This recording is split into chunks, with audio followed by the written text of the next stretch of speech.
amigos, soy Javier Arraez y hoy les voy a dar una pequeña introducción sobre nuestro tema que es la micropropagación. Nos dice que la micropropagación es un sistema de propagación asexual a partir de un segmento de la planta madre que da como resultado la propagación masiva de plantas genéticamente idénticas denominadas clones. Con este método se incrementa de forma exponencial el número de plantas en las que se forman minúsculos brotes que se desarrollan hasta la formación de plantas mediante el fenómeno de regeneración vegetal. La micropropagación puede llevarse mediante dos métodos, lo que es por forma de callos y de forma directa. Este conjunto de técnicas y métodos son utilizados para multiplicar plantas asexualmente de forma rápida, de forma eficiente y en grandes cantidades. Este método también nos ayuda a obtener plantas resistentes a plagas y enfermedades. ¿Qué tal, amigos? Muy buenas tardes. Les saluda Jonathan Impriago y yo voy a hablar acerca sobre los objetivos de la micropropagación. Objetivo general: conocer las fases de la micropropagación y su importancia. Objetivo específico: definir las ventajas y desventajas de la micropropagación. Detallar la importancia de la micropropagación y establecer los pasos para la obtención de los explantes. Gracias. Los primeros resultados obtenidos en el cultivo de tejidos se describen en 1902, pero fue en 1922 cuando se alcanzó el primer resultado exitoso utilizando germinación de semillas de orquídeas in vitro. Desde entonces, los cultivos in vitro reúnen gran cantidad de técnicas destinadas a la multiplicación, regeneración de recursos de origen animal o vegetal en condiciones controladas y con niveles altos de asexia. Por ello, los cultivos in vitro constituyen la base para la obtención y regeneración de plantas genéticamente modificadas. Esto es posible gracias a la propiedad de totipotencia que tienen las células vegetales. Esto es la capacidad de regenerar una planta completa cuando están sujetas a estímulos adecuados. Así, las células somáticas de cualquier tejido podrían formar tallos, raíces, embriones somáticos de acuerdo con la competencia que posean y con el estímulo que reciban. La micropropagación o propagación clonal se inicia con la extracción de pequeños fragmentos de tejidos tomados de diversas partes de la planta, tales como hojas, raíces, segmentos nodados y yemas axilares, yemas florales y apicales. Una vez limpios y desinfectados, los explantes son transferidos en condiciones asépticas en un medio de cultivo adecuado. Buenas, ¿qué tal todos? Voy a hablarles un poco acerca de lo que es la micropropagación. Bueno, la micropropagación se da para cultivos un poco más intensivos. Un ejemplo puede ser el cultivo de las flores. Los cultivos frutales también puede ser un cultivo intensivo. La micropropagación tiene una efectividad muy buena en cuanto a la producción, germinación de plántulas, con una efectividad muy alta. Por ejemplo, se toma una pequeña porción de tejido, el cual debe ser tomada de una planta madre, que es de donde empieza todo. Esa es la etapa cero. Tomamos una pequeña porción de la planta madre. La planta madre debe estar controlada de plagas, de enfermedades, debe estar fertilizada, debe estar en condiciones, las mejores condiciones, porque es de allí donde vamos a sacar nuestra micropropagación. O sea, vamos a realizar allí procesos en el cuales vamos a tener que utilizar frascos de vidrios, por eso se le llama cultivos in vitro, porque ahí vamos a utilizar el cultivo in vitro dentro del frasco de vidrio. Deben estar en condiciones muy buenas, debe ahí contener nutrientes, hormonas, vitaminas, agua destilada y un solidificante.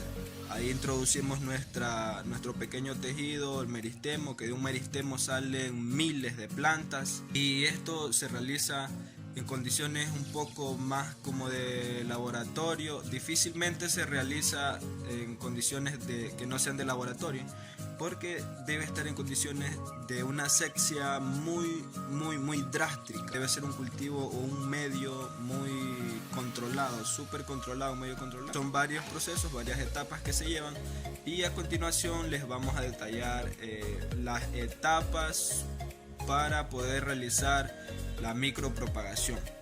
Buenas tardes, ingeniera, buenas tardes, compañeros. El tema que les voy a hablar es sobre la preparación de material fisiología vegetal. Para obtener un explante con un nivel nutricional y con un grado de desarrollo adecuado, se recomienda mantener a las plantas madres, es decir, a las donadoras de yemas, durante un tiempo donde puede oscilar entre semanas o varios meses en un invernadero. El empleo de desplantes que se encuentran expuestos a bajos niveles de patógenos puede resolver el problema de contaminación de hongos y de bacterias durante el establecimiento del cultivo. Los factores que influyen en la calidad del explante son el tipo de órgano que sirve como explante, la edad ontogénica y fisiología del mismo, el tamaño y el estado sanitario general de la planta donante. Las plantas donantes deben elegirse sobre la base de una selección masal que sea positiva a las características agronómicas deseables. En general, los órganos jóvenes son los que tienen mejor respuesta en el establecimiento que los obtenidos a partir de materiales adultos. Se recomienda obtener explantes a campo en estación de primavera. Hoy les voy a explicar sobre la fase número 1 en el establecimiento de un cultivo. Su objetivo principal es determinar y establecer cultivos de forma viable y axénicos.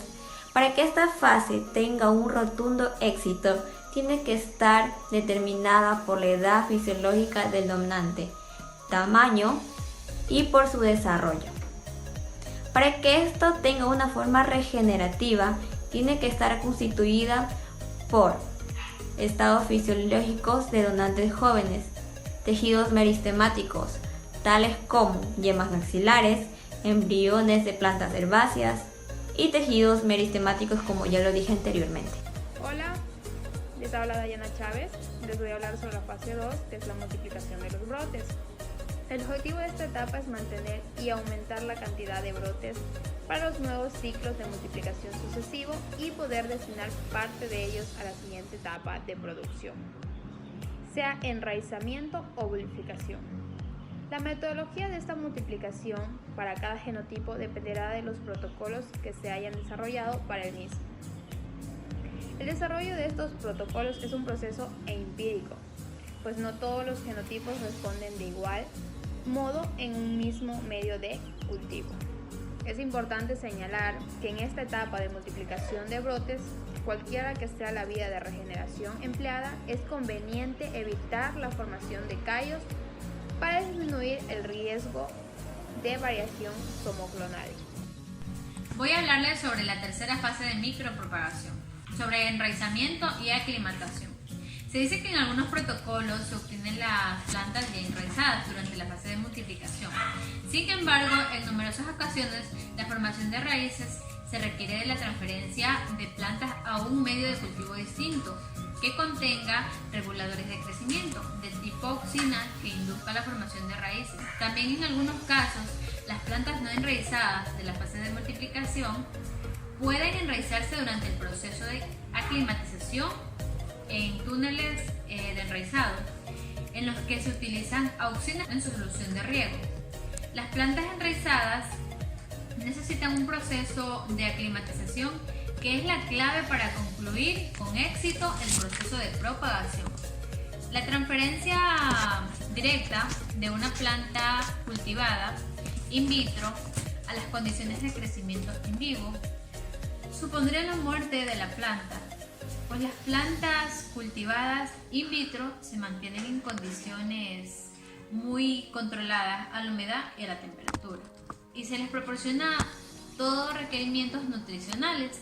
La fase de aclimatización consiste en el cambio de condiciones ambientales y nutricionales de manera paulatina para la planta, que vaya aumentando su capacidad fotosintética y ejerciendo la regulación estomática y que vaya fortaleciéndose tras el proceso de cultivar la planta en condiciones estándar o campo o invernadero.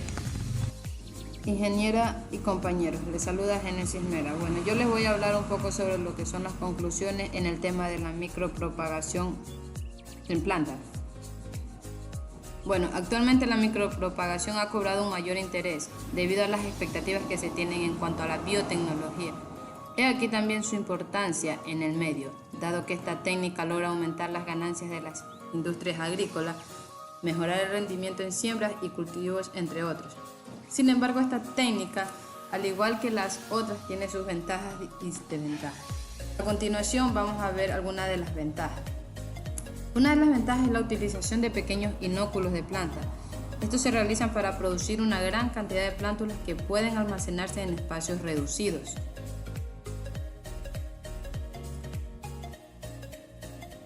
Las plantas producidas mediante la micropropagación están libres de hongos, bacterias y virus, ya que es una técnica que requiere de mucha asepsia. Los niveles de nutrientes, la luz, la temperatura y entre otros factores como el agua pueden ser fácilmente controlados para acelerar su multiplicación. Los clones pueden ser propagados, estos se pueden realizar en cualquier época del año. Algunas de las desventajas de la micropropagación son sus costos elevados, ya que requiere la implementación de infraestructura y equipos. Otra desventaja es que requiere especial cuidado, ya que al haber un manejo de material genético se podría presentar problemas durante el proceso como contaminación o excesiva producción de callo. Eso es todo en cuanto le puedo hablar en ventajas y desventajas de micropropagación.